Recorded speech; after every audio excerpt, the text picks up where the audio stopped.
ये स्टोरी उन लोगों के लिए है जो अपनी जिंदगी में समय का सही तरह से उपयोग नहीं करते हैं। समय का महत्व समझना बेहद जरूरी होता है। जिंदगी में हमें जो हासिल करना होता है वो हमें सही वक्त पर हासिल कर लेना चाहिए, क्योंकि जिंदगी मौके कम और धोखे ज्यादा देती है। समय हाथ से निकलने के बाद केवल हमारे पास पछतावा ही रहता है। जब हम उस गुजरे समय पर पछताते हैं, तभी भी हमारा समय ही गुजर रहा होता है। एक दिन स्वामी विवेकानंद नदी के किनारे बोट का इंतजार कर रहे थे। तब वहां पर उनके पास एक साधु आकर बैठ गए। साधु ने स्वामी विवेकानंद से पूछा कि आप यहाँ पर क्यों बैठे हो। स्वामी विवेकानंद ने कहा कि मैं यहाँ पर बोट का इंतजार कर रहा हूँ।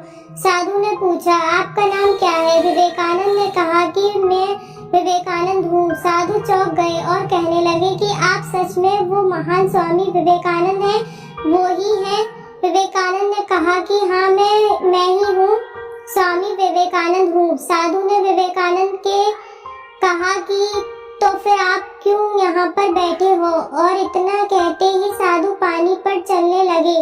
साधु ने पानी पर चलते हुए स्वामी विवेकानंद से कहा कि देखो, मैं पानी पर चल सकता हूँ, क्या आप नहीं चल सकते हो? स्वामी विवेकानंद ने उसका उत्तर नहीं दिया। कुछ देर बाद बोट आ गई और स्वामी विवेकानंद ने उस साधु से कहा कि आप भी चलिए मेरे साथ उस पार बोट में। साधु बिना कुछ सोचते तुरंत विवेकानंद के साथ बोट में बैठ गए। स्वामी विवेकानंद ने उस पार पहुंचते ही बोट का भाड़ा दिया, सिर्फ 1 रुपये। विवेकानंद ने बड़े ही विनम्र से साधु से पूछा कि आपने ये अद्भुत विद्या प्राप्त करने में कितना समय गुजार लिया? साधु ने कहा कि मैंने ये विद्या प्राप्त करने में 15 साल व्यतीत किए, तब जाके मुझे ये विद्या प्राप्त हुई है। स्वामी विवेकानंद ने साधु से कहा कि आपने जो विद्या प्राप्त की है उस विद्या के लिए केवल 50 पैसे देकर आप इस पार से उस पार जा सकते हैं। यानी केवल 50 पैसे के लिए आपने अपने 15 साल बिगाड़ दिए। स्वामी विवेकानंद का कहने का तात्पर्य सिर्फ यही था कि हमें समय का सदुपयोग करना चाहिए।